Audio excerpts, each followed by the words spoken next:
Hello everyone, स्वागत छ हजुरहरूलाई नेपाल अनलाइन स्कुल च्यानलमा। आज हामी एसइईको फाइनेन्सियल इन्स्टिट्युसन च्याप्टर पढ्न जाँदैछौँ, जसमा हाम्रो रहेको छ meaning of the financial institution.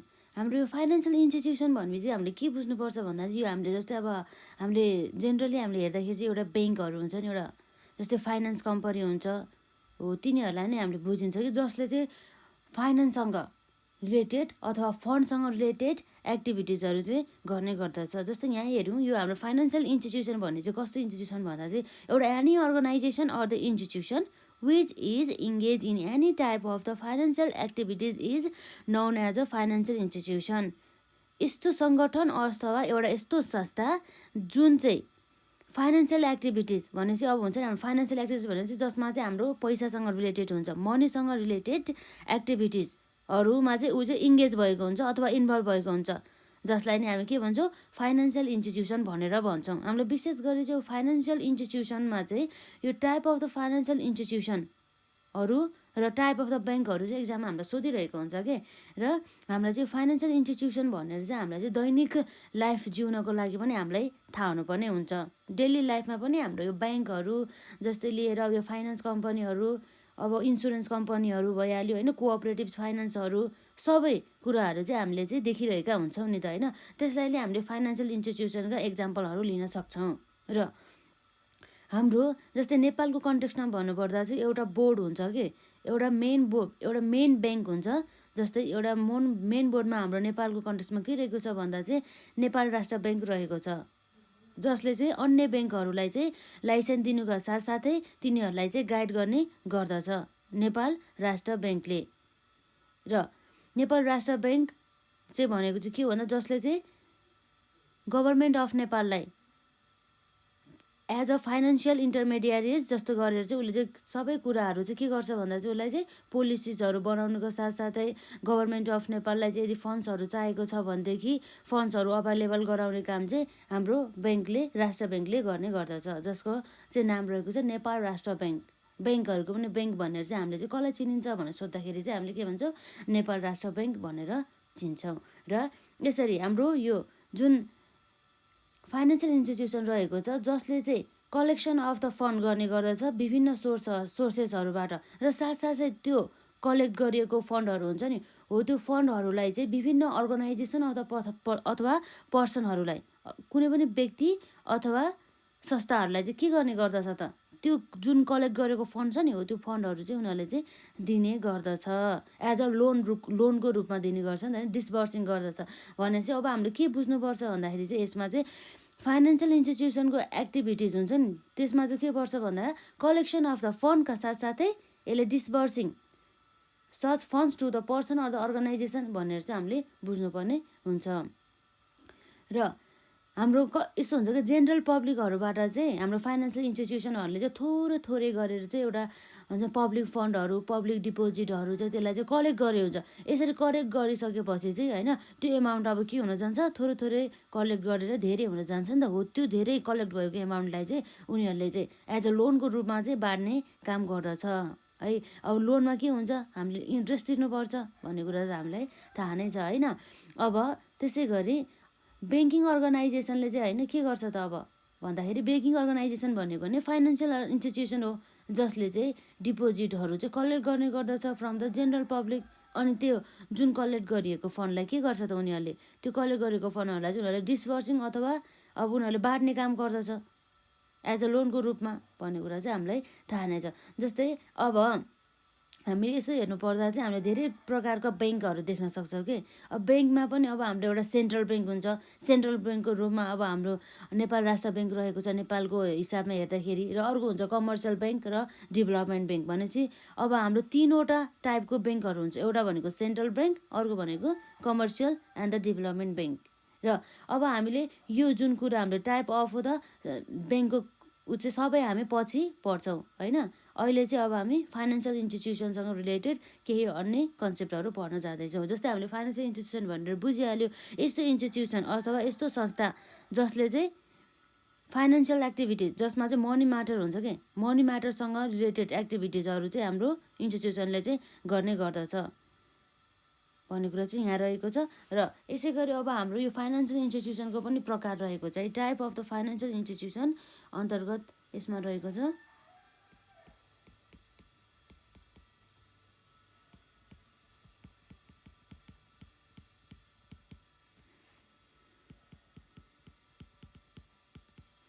Types of financial institution होइन।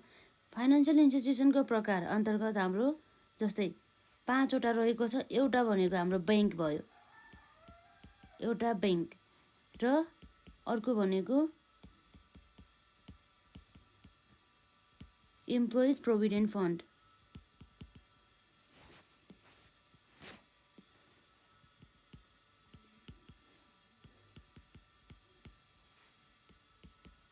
र अर्को भनेको इन्सुरेन्स।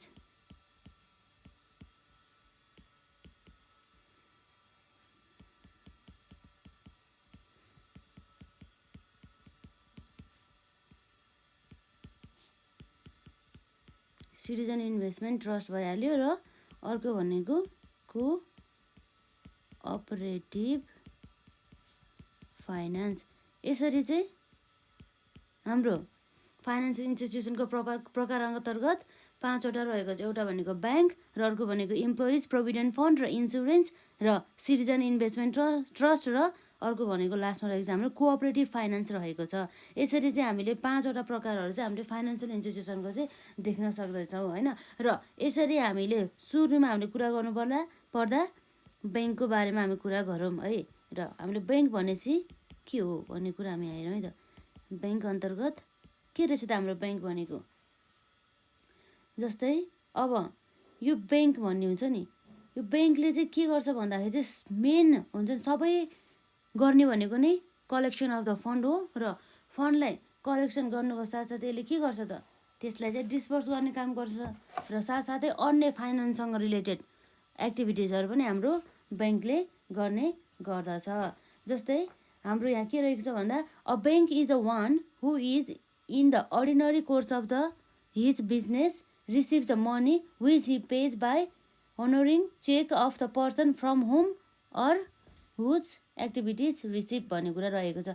जस्तै यो ब्याङ्कले चाहिँ अब के गर्छ, अब कुनै व्यक्तिले चाहिँ उसको खातामा चाहिँ अब पैसा डिपोजिट गरेको छ, र त्यो डिपोजिट गरेको पैसा झिक्नको लागि चाहिँ चेकको युज गर्छ नि त। हो, त्यो चेकहरूलाई नै कलेक्ट गरेर उसले चाहिँ चेकको आधारमा चाहिँ फन्डहरू चाहिँ प्रदान गर्ने काम गर्छ भन्ने कुरा चाहिँ रहेको छ ब्याङ्ककोमा होइन।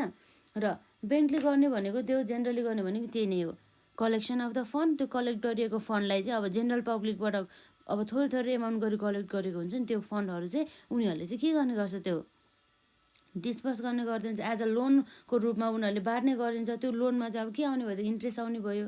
त्यो लोन चाहिँ अब लङ टर्म लोन पनि हुन सकिन्छ, सर्ट टर्म लोन पनि हुन सकिन्छ।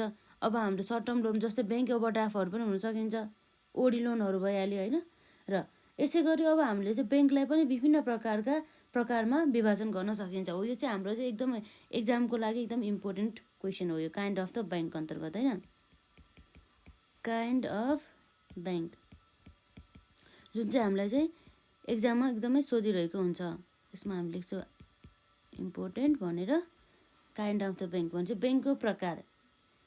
जस्तै हामीलाई ब्याङ्कले गर्ने उनीहरूको कारोबार हुन्छ नि, उनीहरूको फङ्सनको आधारमा चाहिँ ब्याङ्कलाई चाहिँ हामीले विभिन्न प्रकारमा चाहिँ विभाजन गऱ्यौँ। जुन अघि भनेको हामीले के थियो, सेन्ट्रल ब्याङ्क, कमर्सियल ब्याङ्कहरू भइहाल्यो है। र अब हाम्रो डेभलपमेन्ट ब्याङ्कहरू भयो। यसरी चाहिँ हामीले पढेका छौँ है। रहेको छ bank are grouped under different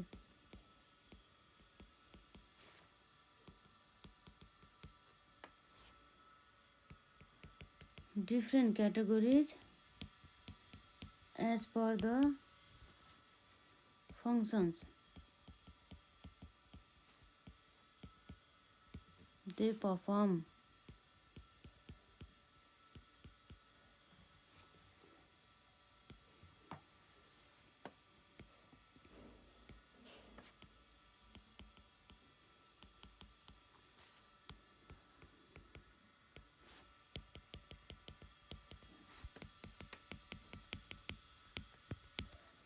जस्तै banks are grouped under different categories as per the functions they perform the followings banks exist in the Nepal भन्ने कुरा रहेको छ है।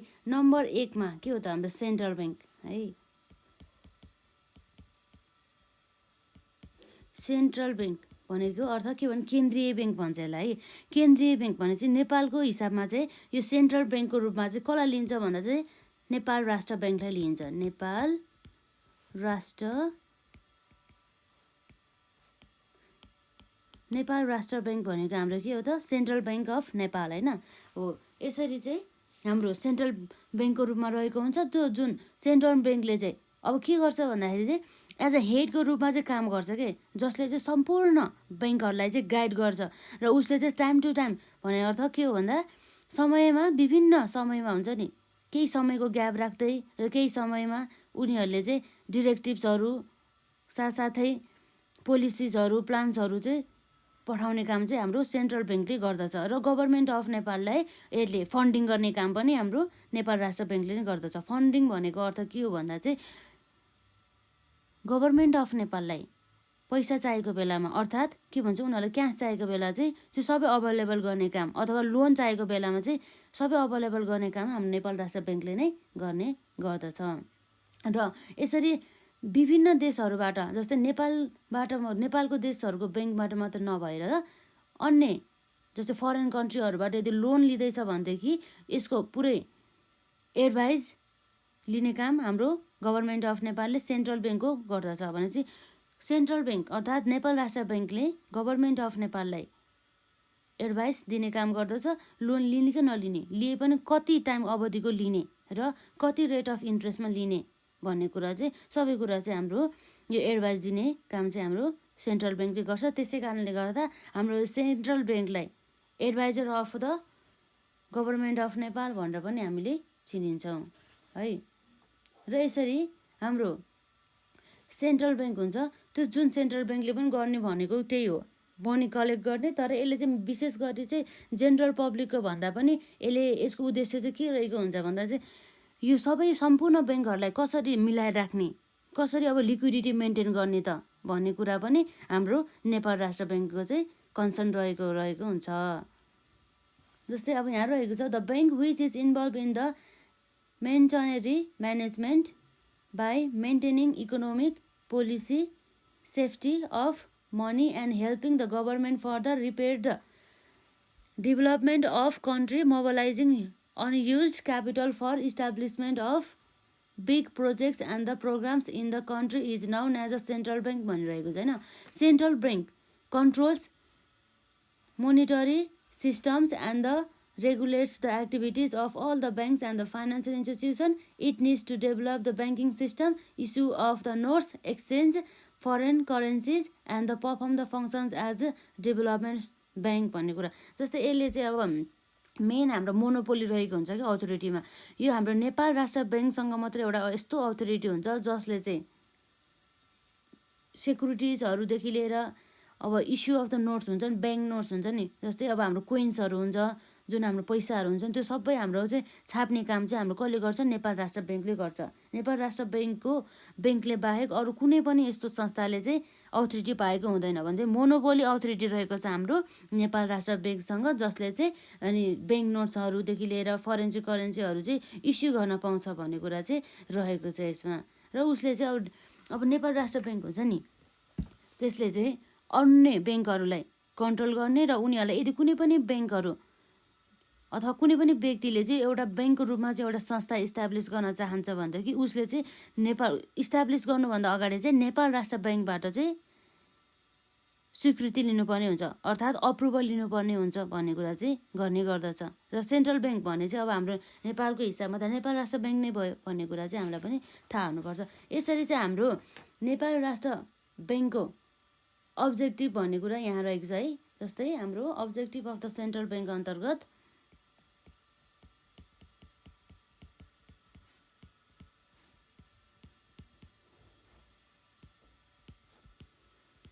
अब्जेक्टिभ अफ सेन्ट्रल ब्याङ्क जसमा रहेको छ हाम्रो Nepal Rastra bank was established to fulfill the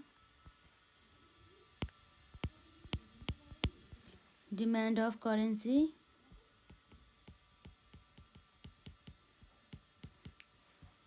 to maintain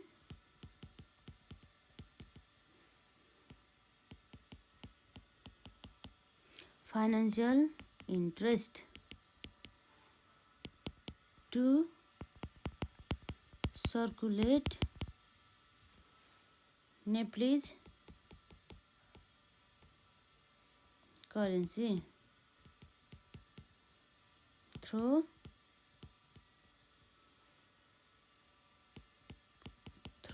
the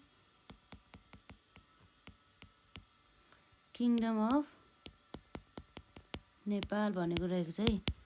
to create stability in exchange rate of Nepalese currency to mobilize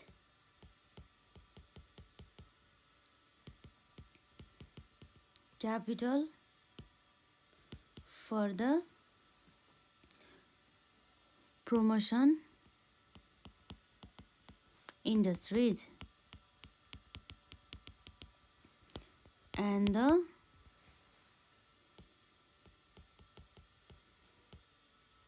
development of banking system।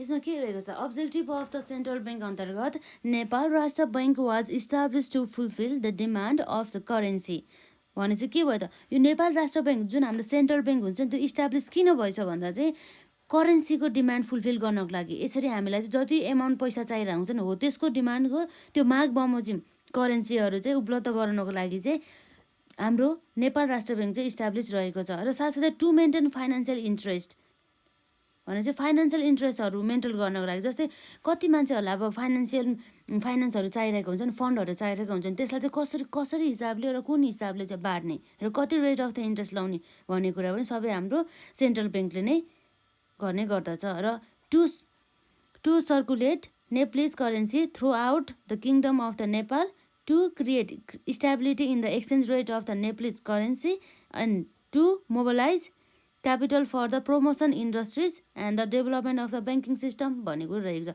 र अब जस्तै यसका साथसाथै अर्को पनि के हुन्छ भन्दाखेरि चाहिँ यो objective of the central bank अन्तर्गत अब जस्तै यो ब्याङ्किङ सिस्टम आउनु भनेको सबैले विश्वास गर्न सक्दैन नि त, आफ्नो पैसा ब्याङ्कमा लगेर राख्नु भने जस्तै धेरै अशिक्षित व्यक्तिहरूलाई चाहिँ थाहा हुँदैन नि, अनएजुकेटेड पर्सनहरूलाई चाहिँ अब यो ब्याङ्कमा राखेर अब पैसा अब कसरी सुरक्षित हुन्छ हुँदैन भने थाहा हुँदैन हो। ब्याङ्कले चाहिँ त्यसै कारणले के गर्छ भन्दा चाहिँ अब सबै व्यक्तिहरूलाई चाहिँ यो हाम्रो ब्याङ्कमा चाहिँ पैसा राख्दाखेरि चाहिँ सुरक्षा हुन्छ है, ब्याङ्कमा चाहिँ पैसा सुरक्षित रहन्छ है भनेर यसरी विश्वास दिलाउनको लागि पनि हाम्रो चाहिँ विश्वास दिलाउने काम पनि हाम्रो सेन्ट्रल ब्याङ्कको चाहिँ उद्देश्य रहेको हुन्छ भन्ने कुरा यहाँ रहेको छ।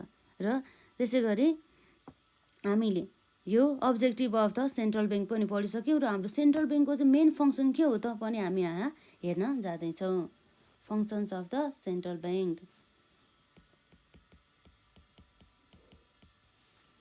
Functions of central bank. Central ब्याङ्कको चाहिँ फङ्सन जस्तै central bank performs various functions for the monetary circulation. मोनिटरीहरूको सर्कुलेसन गर्नको लागि चाहिँ हाम्रो सेन्ट्रल ब्याङ्कले चाहिँ धेरै प्रकारका कामहरू गर्ने गर्दछ। र साथै यहाँ के रहेको छ, and economic development of the countries भने चाहिँ अर्थतन्त्र हुन्छ नि, इकोनोमिक भन्नुको मतलब अर्थतन्त्र, नेपालको अर्थतन्त्रको विकासको लागि पनि हाम्रो सेन्ट्रल ब्याङ्कले महत्त्वपूर्ण भूमिकाका साथसाथै यसले विभिन्न प्रकारका कामहरू पनि गर्ने गर्दछ। जस्तै अब यहाँ रहेको चाहिँ हाम्रो major function of the central bank. जस्तै सबै फङ्सन नलेखेर हामीले मेजर फङ्सन मात्रै यहाँ लेख्न जाँदैछौँ है। Major function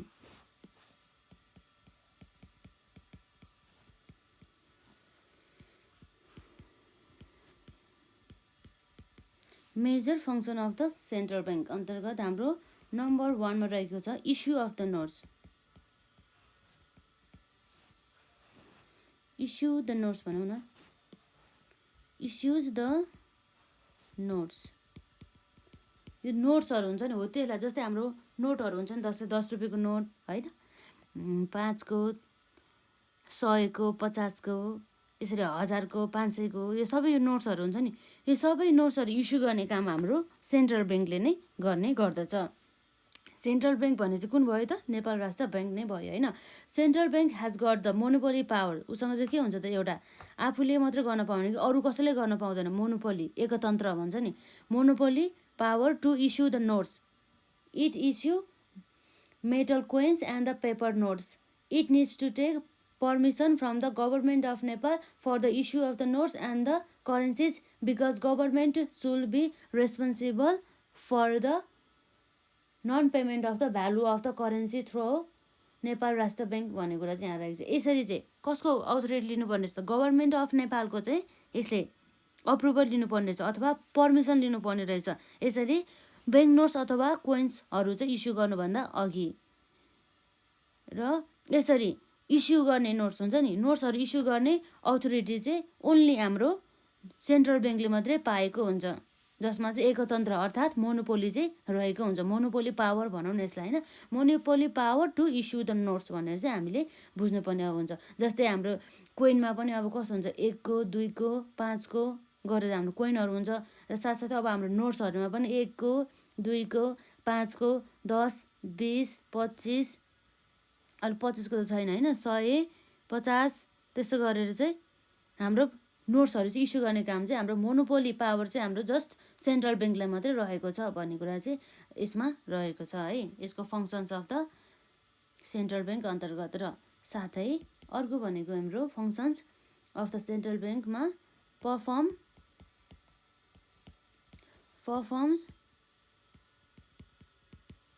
function as a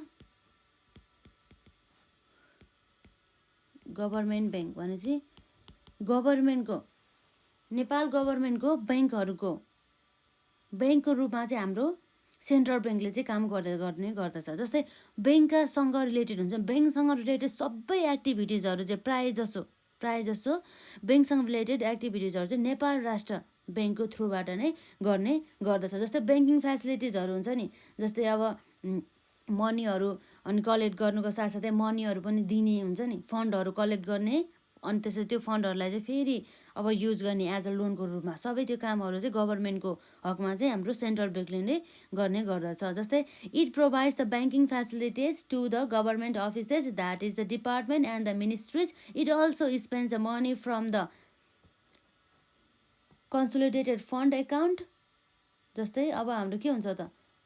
collect the revenue of the government, pays expenditure of the government as per the directions of the government and the bill passed by the parliament भन्ने कुरा रहेको छ। सबै कुरा चाहिँ अब रेभेन्यू कलेक्टिङ गर्नुदेखि लिएर साथसाथै अब सबै हुन्छ नि एक्सपेन्सेसहरू पेड गर्ने हो, त्यो सबै काम पनि हाम्रो ब्याङ्कले नै, सेन्ट्रल ब्याङ्कले नै गर्ने गर्दछ गभर्मेन्टको लागि होइन। Government can take a loan from the Nepal Rastra Bank when necessary. जब आवश्यक पर्छ नि, हो त्यो आवश्यक परेको बेला चाहिँ हाम्रो नेपाल राष्ट्र ब्याङ्कबाट चाहिँ गभर्मेन्ट अफ नेपालले चाहिँ लोन लिने गर्दछ।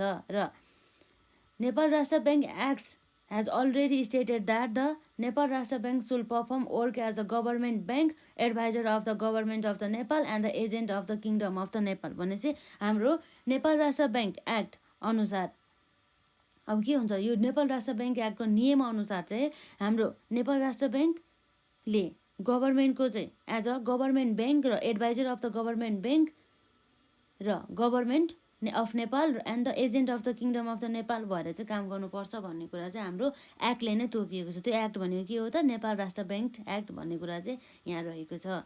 यसरी अर्को नम्बर हाम्रो 3 मा रहेको छ इम्पोर्टेन्स भन्दा चाहिँ functions of the central bank अन्तर्गत performs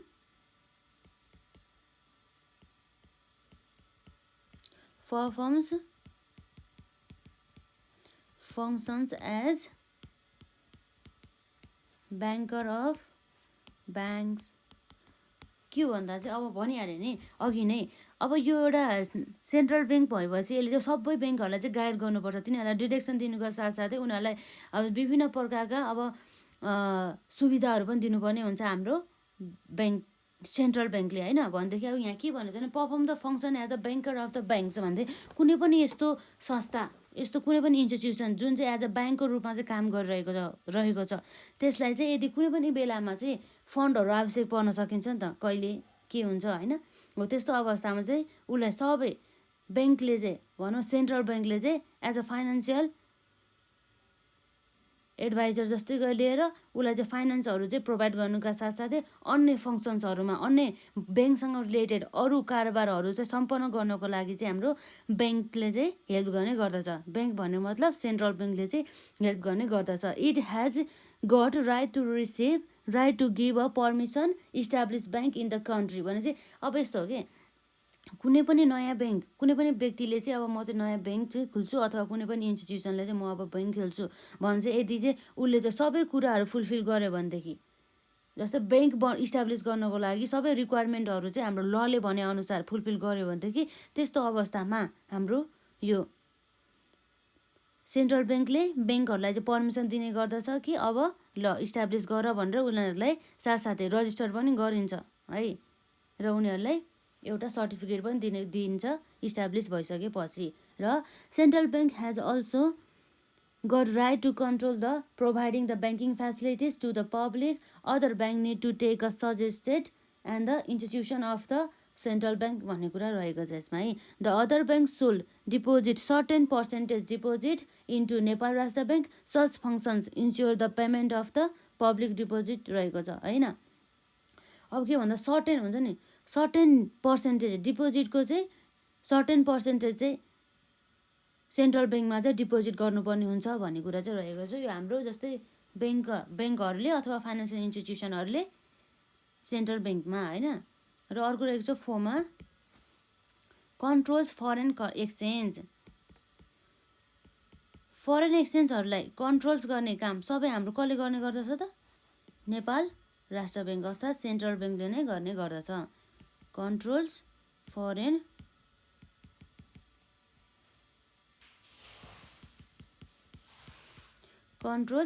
एक्सचेन्ज। र यहाँ रहेको छ सेन्ट्रल ब्याङ्कले चाहिँ के गर्छ भन्दा चाहिँ प्रिपेयर गर्नुको साथसाथै फर्मुलेट्स पनि गर्ने गर्दछ पोलिसिजहरू, जुन चाहिँ हाम्रो फरेन एक्सचेन्जलाई रेगुलेट गर्नको लागि चाहिँ विभिन्न प्रकारको पोलिसिजहरू चाहिँ फर्मुलेट्स गर्नुको साथसाथै प्रिपेयर पनि गर्ने काम गर्दछ भन्ने कुरा रहेको छ यहाँ। जस्तै it has got the sole right to manage and control foreign exchange, central bank can give right to other bank for the management, control and the exchange of the foreign currency as per the provision of the act भन्ने कुरा रहेको छ यसमा है।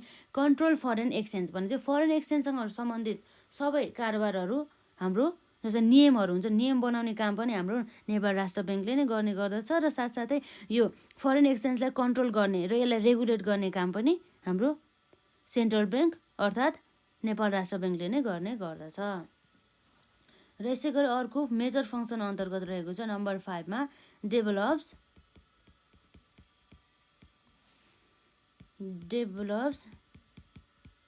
Banking system.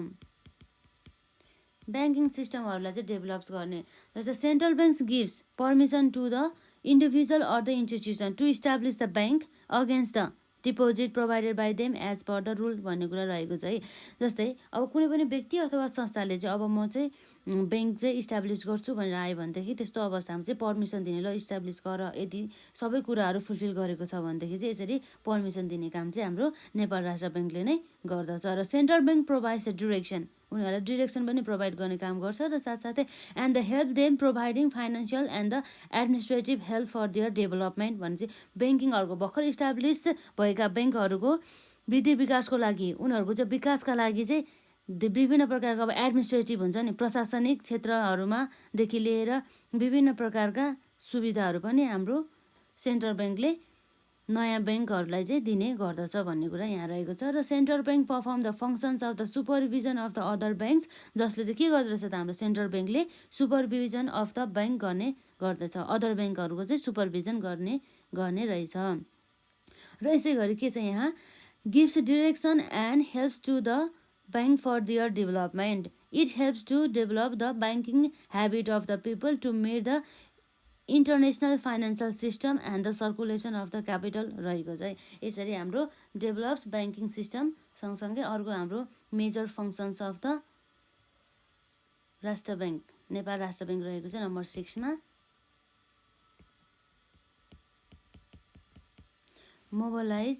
mobilizes capital and manages the debts।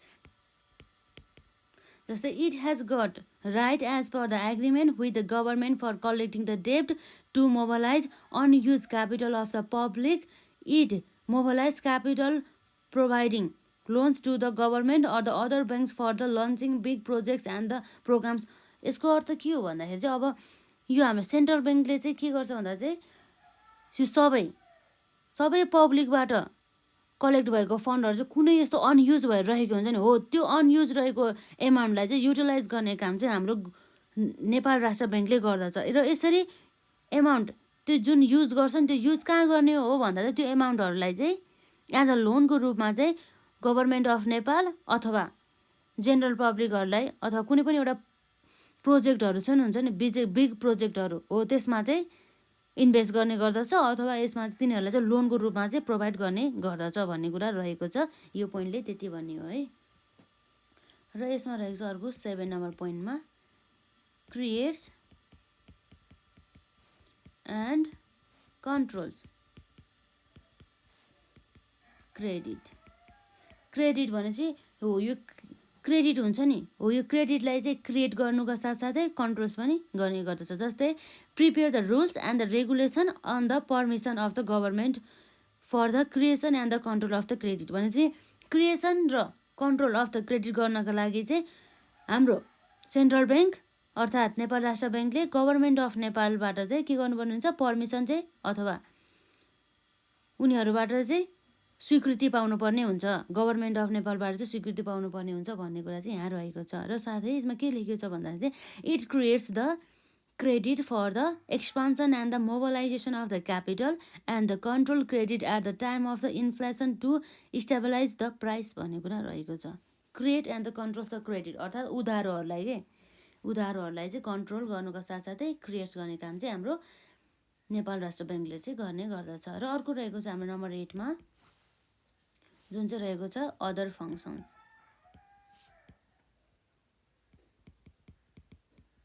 हामीले point number 1 देखि 7 नम्बरसम्म गरिएको function बाहेक अरू फङ्सन पनि हाम्रो नेपाल राष्ट्र ब्याङ्कले गर्ने गर्दछ भन्ने कुरा चाहिँ रहेको छ। जस्तै यसले security of the cash of the other ब्याङ्क्सहरू भइहाल्यो र purchase and the sales securities अनि open LC in the name of the government and the other banks, transfer moneys on behalf of the other banks and the maintain relations with the banks of the other countries, stand as a representative of the countries in the functions of the International Monetary Fund, performs function as a last lender and gives the information but about the monetary positions of the country भन्ने कुरा। जस्तो other फङ्सन्समा जस्तै यसले चाहिँ किन्नुका साथसाथै बेच्ने केलाई भन्दा सेक्युरिटिजहरूलाई सेक्युरिटिजहरूलाई चाहिँ पर्चेस गर्ने र सेल्स गर्ने र साथसाथै यसले चाहिँ सेक्युरिटी अर्थात् यसलाई के भन्छ भन्दा यसले एज अ उयो गर्ने ग्यारेन्टी प्रोभाइड गर्ने भन्न खोजेको के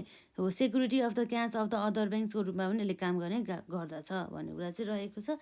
र यसरी हामीले major functions of the central bank अन्तर्गत हामीले 8वटा कुरा पढ्यो, जसमा हाम्रो के रहेको थियो त यसमा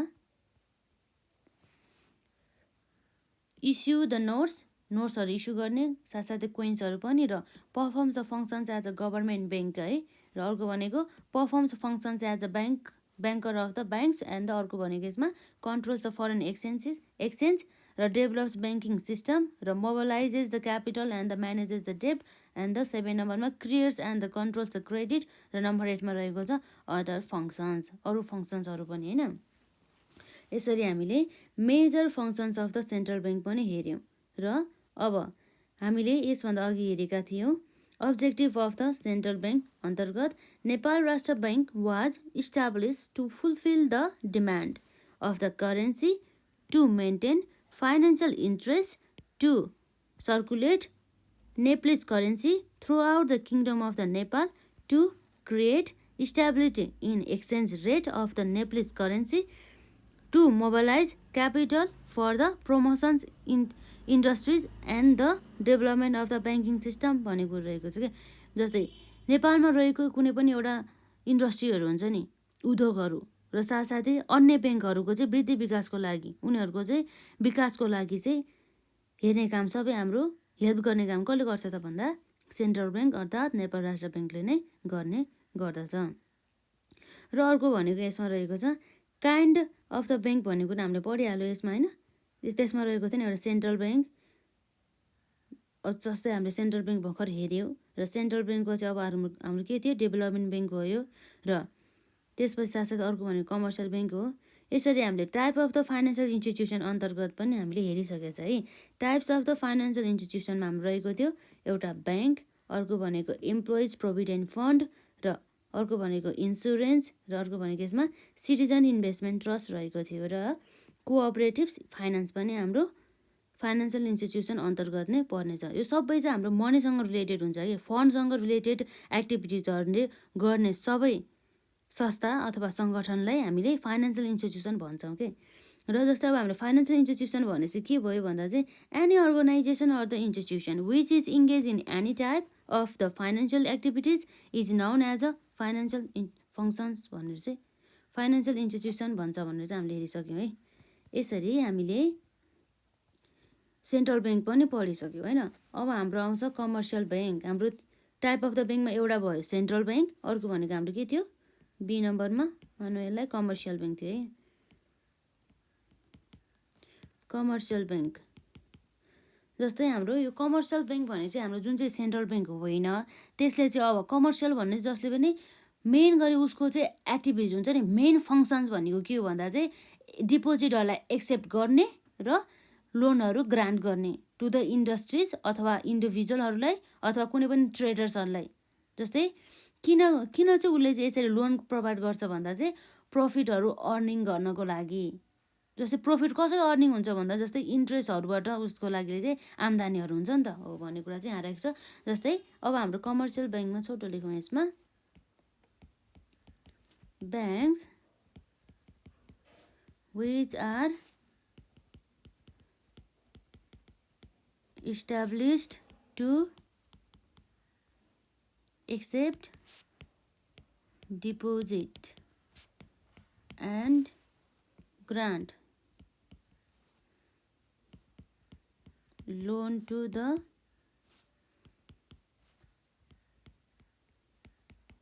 industries,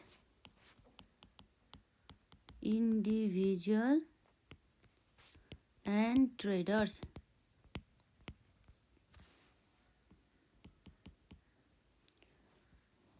with the purpose of earning profit are known as commercial bank।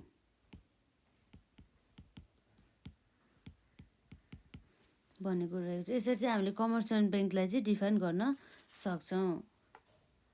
धेरै हुन्छ नि कमर्सियल ब्याङ्क पनि होइन। र जस्तै यो हाम्रो कमर्सियल ब्याङ्कले चाहिँ लङ टर्म लोनका साथसाथै मिड टर्म लोन र सर्ट टर्म लोनहरू पनि प्रोभाइड गर्ने गर्दछ र उसले गर्ने भनेको यो सबै लोनहरू कसरी प्रोभाइड गर्छ भन्दा चाहिँ डिपोजिटहरू चाहिँ एक्सेप्ट गरेर चाहिँ उसले चाहिँ यो लोनहरू चाहिँ प्रोभाइड गर्ने गर्दछ।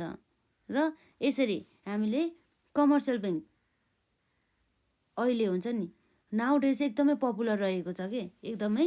र यसरी commercial banks are establish as the joint stock company. Establishment of the commercial bank is to accept as a deposit to the unused amount of the one type of the client and the promoting to another type of the client to use the such amount as a loan भन्ने कुरा चाहिँ रहेको छ। जस्तै यसले चाहिँ अब भनौँ न धेरै दीर्घकालीन लोन भन्छ कि यसलाई, लङ टर्म लोनलाई र मिड टर्म लोन र सर्ट टर्म लोनहरू चाहिँ यसले चाहिँ प्रोभाइड गर्ने गर्दछ र त्यो लोनहरूमा चाहिँ उसले इन्ट्रेस्ट कलेक्ट गर्ने गर्छ। त्यो इन्ट्रेस्ट भनेको नै हाम्रो कमर्सियल ब्याङ्कको लागि चाहिँ के हुन्छ आम्दानीको रूपमा रहेको हुन्छ। यसरी हाम्रो कमर्सियल ब्याङ्कमा यसको पनि फङ्सन्स रहेको छ। यसले मेन गर्ने फङ्सन भनेको नि यसको दुईवटा फङ्सन जस्तै, एउटा भनेको डिपोजिटहरू एक्सेप्ट गर्ने र डिपोजिट एक्सेप्ट गर्नेमा पनि के रहेको छ, एउटा भनेको करेन्ट एकाउन्टबाट, अर्को भनेको सेभिङ एकाउन्टबाट हुन सकिन्छ होइन। अब हामी हेरौँ यसमा फङ्सन्स यसको अलिकति छ।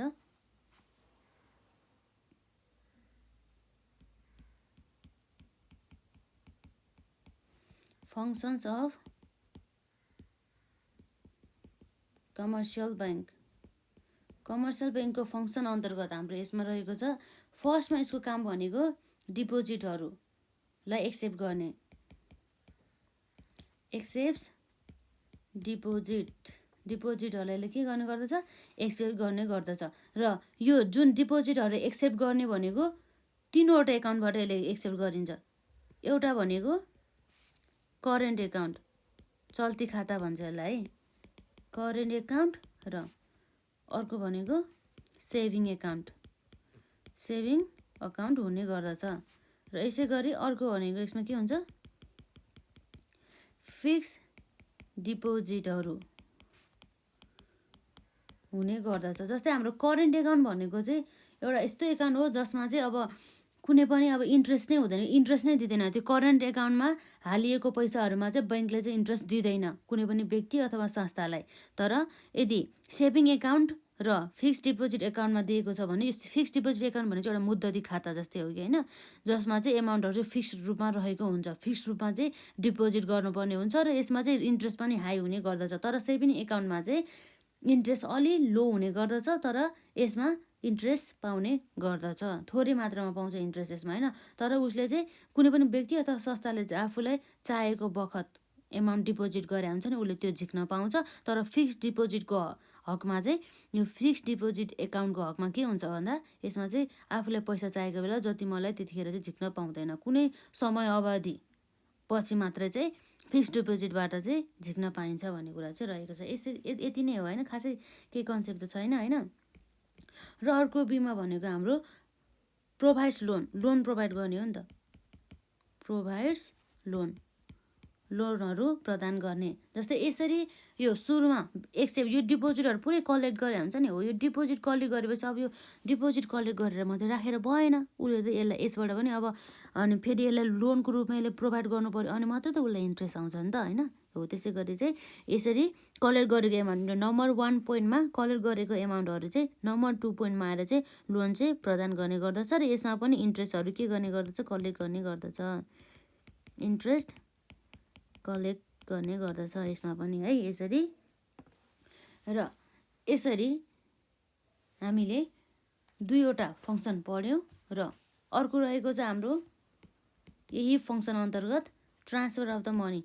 तर मेन फङ्सन भनेको चाहिँ दुइटै हो कि, त्यो भनेको एउटा accept deposit and the provides the loan, अथवा डिस्बर्सिङ अफ द लोन अथवा डिस्बर्सिङ अफ द फन्ड भन्ने कुरा रहेको छ है। ट्रान्सफर अफ द मनीहरूलाई चाहिँ ट्रान्सफर गर्ने भन्ने कुरा रहेको छ है यसमा। ट्रान्सफर्स मनीहरूलाई ट्रान्सफर गर्ने रे। Commercial bank transfers the amount of the public and the organisation from one place to the another place within the country or the outside the country or the one account to the another account with the help of the TTT, draft, etcetera. Bank takes commission for performing this work. Bank transfer amount from one account to another account of the same bank or to the other bank which has the central relation भन्ने कुरा चाहिँ त बुझिहाल्नुहुन्छ होइन हजुरहरूले, यसमा खासै केही पनि एक्सप्लेनेसन गर्नुपर्ने जरुरत देख्दैन। र 4 नम्बरमा रहेको छ अर्को भनेको हाम्रो यसमा परफर्म्स एजेन्सी फङ्सन। एज अ एजेन्ट्सको रूपमा चाहिँ यसले चाहिँ काम गर्ने गर्छ भन्नु खोजेको हो कि। जस्तै एजेन्ट्स कसरी चाहिँ एजेन्ट हुन जान्छ भन्दा चाहिँ यसले चाहिँ जस्तै it underwrites purchase or the shares and the debenture of the company, collects the income and the pays the expenditure, open LC etcetera. It takes the commission for his work, it collects the dividend and the interest on the behalf of the client and the pays to the concerned client depositing in their account भन्ने कुरा रहेको छ। यसले चाहिँ as a commission लिन्छ, यसले agent भएपछि commission लिने भइहाल्यो होइन। र यसले एज अ अन्डर राइटर्स भएर चाहिँ यसले काम गर्ने गर्दछ, जसमा चाहिँ यसले चाहिँ अनि कम्पनीहरूको चाहिँ कुनै पनि कम्पनीहरूको सेयर तथा डिबेन्चरहरूलाई चाहिँ सेल गर्ने र त्यसमा पर्चेस गर्ने र त्यसमा त्यो काम गरेको बापत चाहिँ उसले चाहिँ कमिसनहरू चाहिँ लिने काम गर्दछ भन्ने कुरा चाहिँ यहाँ रहेको छ। र अर्को भनेको यसमा रहेको छ हाम्रो 5मा एक्सचेन्जेस फरेन करेन्सिज। फरेन करेन्सिजहरूलाई चाहिँ एक्सचेन्ज गर्ने काम चाहिँ हाम्रो यो कमर्सियल ब्याङ्कहरूले चाहिँ गर्ने गर्दछ। जस्तै commercial banks exchange the foreign currencies on the permission of the central bank. Central ब्याङ्कको पर्मिसन लिनुपर्ने हुन्छ है। यसरी चाहिँ म चाहिँ अब फरेन करेन्सी चाहिँ यसरी एक्सचेन्ज गर्छु भनेर पाएन, उसले चाहिँ एउटा लाइसेन्स पाउनुपर्छ फरेन करेन्सी एक्सचेन्ज गर्नको लागि, र साथै उसले चाहिँ त्यो लाइसेन्स पाएर मात्रै भएन र सुरुमा पर्मिसन पनि लिनुपर्ने भयो होइन। र जस्तै nowadays the commercial banks fix the rate of the foreign currency based on the market demand and the supply of the foreign exchange रहेको छ। यसरी हाम्रो नम्बर 5 पनि सक्यो। र 6मा रहेको छ यसमा helps in issue of shares. अघि भने जस्तै कुनै पनि कम्पनीहरूको अथवा कुनै पनि संस्थाहरूको यदि सेयर्स अथवा डिबेन्चरहरू चाहिँ सेल गर्नु छ भनेदेखि त्यस्तो अवस्थामा पनि ग्यारेन्टीहरू र एज अ ग्यारेन्टी प्रोभाइड गर्नुको साथसाथै एज अ एजेन्सीको रूपमा पनि काम गर्ने काम हाम्रो सबै कमर्सियल ब्याङ्कले नै गर्ने गर्दछ। जस्तै यहाँ रहेको छ bank sell shares and the debenture gives guarantee and the performs agency functions on the request of the company corporation and the other organization. Bank takes the commission from those organization against the issue of the shares on behalf of the them भन्ने कुरा रहेको छ। र अर्को number 7मा रहेको छ यसमा opens letter of credit। Letter of the credit अर्थात् यसलाई सर्ट फर्ममा के भन्छ एलसी भनिन्छ कि एलसी है। यो लेटर अफ द क्रेडिटहरू ओपन गर्ने काम पनि सबै हाम्रो कमर्सियल ब्याङ्कले गर्ने गर्दछ। जस्तै अन्य ब्याङ्कहरूले चाहिँ गर्न पाएन, कमर्सियल ब्याङ्क छ भनेदेखि मात्रै उसले मात्रै के गर्न पायो एलसीहरू चाहिँ ओपन गर्न पायो। जस्तै यहाँ रहेको छ इट ओपन्स द एलसी अर्थात् letter of the credit for the import or the export foreign trade of the goods. It has got the right to issue and accept the traveler's check. This provision is especially made by the bank to facilitate the foreign trade भन्ने कुरा रहेछ। Foreign trade भने चाहिँ अब जसमा चाहिँ अब के हुन्छ पर्चेस अथवा सेल्स कारोबार भइरहेको हुन्छ नि हो, त्यो कारोबारलाई चाहिँ सजिलो अथवा सहजता अपनाउनको लागि सहजता होस् भन्ने हिसाबले चाहिँ यो लेटर अफ द क्रेडिट चाहिँ ओपन गर्ने काम गर्दछ। र जस्तै यहाँ रहेको छ letter of the credit is the act of the providing the guarantee to the functions to the foreign businessman on the behalf of the local businessman रहेको छ। र यसै गरी हाम्रो अर्को रहेछ अदर फङ्सन्स। यसरी हामीले 1 देखि 7 नम्बर पोइन्टसम्म पढेको एउटा फङ्सन हुन्छ नि, त्यो फङ्सन्स बाहेक चाहिँ अरू फङ्सन्सहरू चाहिँ यसरी रहेको छ है। अदर पनि फङ्सन रहेको छ। अदर फङ्सन्समा रहेको छ यसले जस्तै लकरहरूमा गोल्डहरू किप गर्ने, साथसाथै सिल्भरहरूलाई र भ्यालुएबल आइटमहरूलाई सेफली राख्ने, र कलेक्ट्स एन्ड अनि पब्लिस द फाइनेन्सियल इन्फर्मेसनहरू भइहाल्यो, र purchase and the sales bills of the एक्सचेन्जहरू, र प्रोभाइड्स अनि overdraft facility on the agreement etcetera रहेको छ यसरी अदर फङ्सनमा है। यसरी हामीले आज यस भिडियोमा एउटा कमर्सियल ब्याङ्कको बारेमा र सेन्ट्रल ब्याङ्कको बारेमा मात्रै पढ्छौँ, र अब हामी नेक्स्ट भिडियोमा डेभलपमेन्ट ब्याङ्कको बारेमा पढ्छौँ, र साथसाथै सेन्ट्रल ब्याङ्क र कमर्सियल ब्याङ्कसँग एउटा उनीहरू बिचको एउटा भिन्नता पनि हामी हेर्छौँ है। त्यो चाहिँ हाम्रो मेन गरी चाहिँ एक्जाममा सोधिरहेको हुन्छ कि। र हाम्रो रहेको छ हामीले आज पढेको भनेको यसमा के हो त एउटा भनेको कमर्सियल ब्याङ्क भयो होइन। कमर्सियल ब्याङ्क भन्ने बित्तिकै अब के भयो एउटा banks which are establish to accept the deposit grant loan to the industries individuals and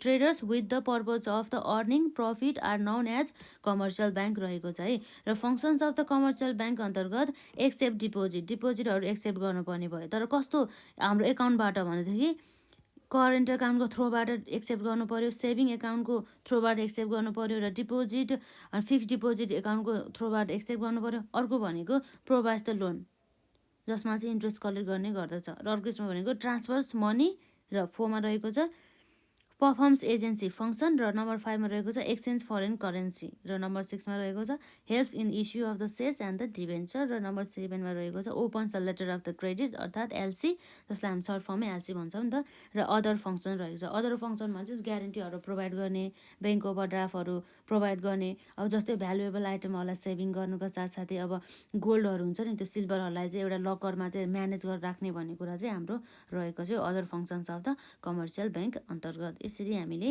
आज क्लास 10 को अकाउन्ट अन्तर्गत हामीले फाइनेन्सियल इन्स्टिट्युसनका केही भागहरू पढिसक्यौँ र हामी अब नेक्स्ट भिडियोमा हामी अन्य रिमेनिङ पोर्सनहरू पढ्छौँ र आजलाई यति नै।